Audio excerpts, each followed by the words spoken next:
dimulai.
Al-Quran yaitu kalam Allah Subhanahu wa Ta'ala yang merupakan mukjizat diturunkan atau dibagikan kepada Nabi Muhammad SAW melalui malaikat Jibril dengan Al-Fatihah.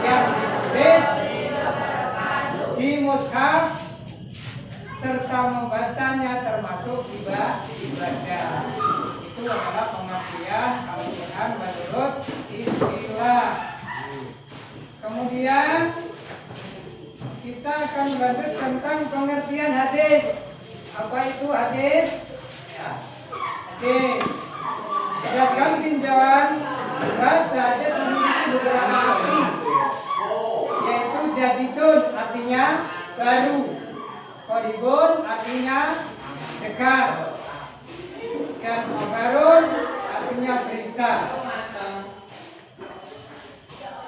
Sedangkan menurut istilah, para ulama mempunyai pengertian sebagai berikut.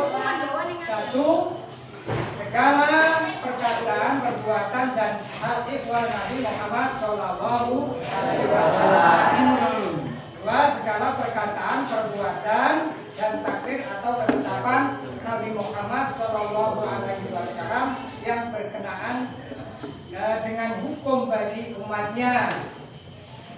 Tiga, segala berita yang berasal dari Nabi Muhammad SAW, baik berupa perkataan, perbuatan, takrir atau ketetapan, maupun penjelasan tentang sifat-sifat beliau yang dituturkan kembali oleh para sahabatnya. Dari pengertian tersebut di atas dapat disimpulkan bahwa hadis yaitu segala ucapan, perbuatan, takrir atau ketetapan dan segala hal ihwal tentang Nabi Muhammad SAW sebagaimana dituturkan kembali oleh para sahabatnya. Itu adalah pengertian hadis menurut istilah. Kemudian kita akan berlanjut ke fungsi Al-Quran dan hadis. Al-Quran dan hadis. Dasarnya adalah surat Al-Baqarah dan surat Al-Ibrahim. Surat Ibrahim.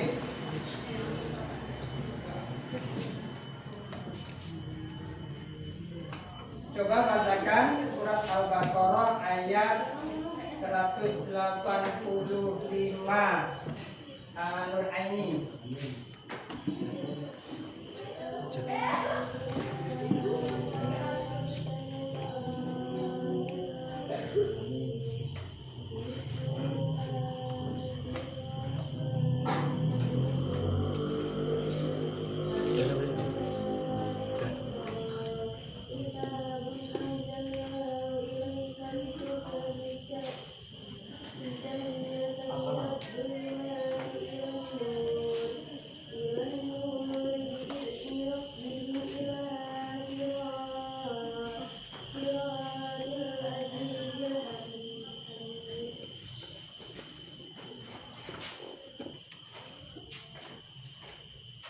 Habib, kamu bacakan surat Al-Baqarah ayat 185.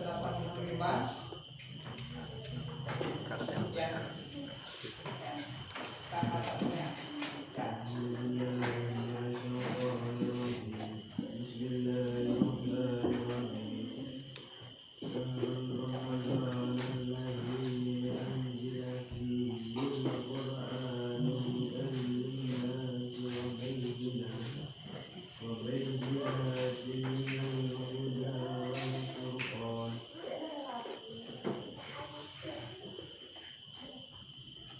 Artinya itu dari surat Al-Baqarah ayat 185, bulan Ramadan, bulan yang di dalamnya diturunkan Al-Quran sebagai petunjuk bagi manusia dan penjelasan mengenai petunjuk itu yang pembeda antara yang hak dan yang batil. Dari surah Al-Baqarah ini dapat dimengerti bahwa fungsi Al-Quran adalah satu, sebagai petunjuk hidup bagi manusia, ya. Yang kedua, sebagai penjelasan dari petunjuk tersebut. Yang ketiga, sebagai pembeda antara yang benar, hak, dan yang salah, batil. Jadi dari keterangan surat Al-Baqarah 185 itu adalah Yang pertama sebagai petunjuk hidup bagi manusia yang disebut dengan al-huda. Petunjuk itu adalah yaitu sesuatu jalan yang baik atau yang lurus yang diridhoi oleh Allah. Ketika kita bisa melaksanakan perbuatan baik, itu adalah petunjuk dari Allah Subhanahu wa taala. Ketika kita melaksanakan perbuatan yang tidak baik atau dosa, itu berarti bukan petunjuk atau kita tidak mendapatkan petunjuk. Kemudian berlanjut kepada fungsi hadis. Fungsi hadis itu ada beberapa macam, yaitu satu, menguatkan hukum-hukum yang ada di dalam Al-Quran. Disebutkan dalam surat Al-Hajj ayat 30. Bismillahirrahmanirrahim. Wajtanibu rijsa, yang artinya dan jauhilah perkataan-perkataan dusta. Ayat tersebut kemudian dikuatkan dengan hadis tersebut, ala unabbiukum bi akbaril kabair wa qulna bala ya Rasulullah qala asyku billah wa muqul walidain wa kana muttaqian fajalasa wa qala ala wa quluzur muttafaqun alaih, yang artinya ingatlah aku akan menjelaskan kepadamu sekalian tentang sebesar-besar dosa besar. Jawab kami sahabat, baik ya Rasulullah. Beliau meneruskan sabdanya, syirik kepada Allah, durhaka kepada orang tua. Saat itu Rasulullah SAW sedang bersandar. Kemudian beliau berseraya bersabda, awas jauhilah perkataan dusta. Baiklah sekalian, dari pengertian tentang Al-Quran dan hadis, yaitu fungsi Al-Quran dan hadis, kita bisa mengetahui bahwa semuanya itu adalah menjadi pedoman hidup. Ya, jadi pedoman hidup umat manusia supaya kita bisa menjalankan perintah Allah dengan sebaik-baiknya, menuju jalan yang diridhoi oleh Allah Subhanahu wa taala. Dan bagaimana caranya mengaplikan atau mempraktekkan yaitu Al-Quran dan hadis dalam kehidupan sehari-hari. Seperti umpamanya kita mencintai Al-Quran, bagaimana caranya?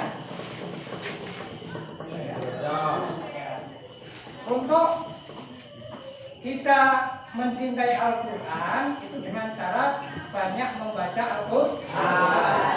Dan untuk mencintai Al-Hadis, kita harus banyak menyebut nama Rasulullah SAW dan juga memperbanyak membaca sholawat dan mengikuti yaitu jejak tingkah laku yang ditunjukkan oleh Rasulullah SAW. Jadi kesimpulannya semacam itu, bahwa Al-Quran dan hadis sebagai pedoman hidup.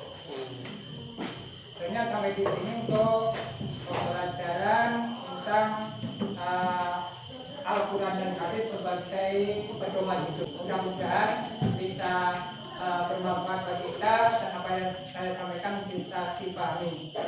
Ya, sebagai akhir untuk pertemuan ini, mari kita seperti biasanya membaca doa kafaratul majelis. Bismillah.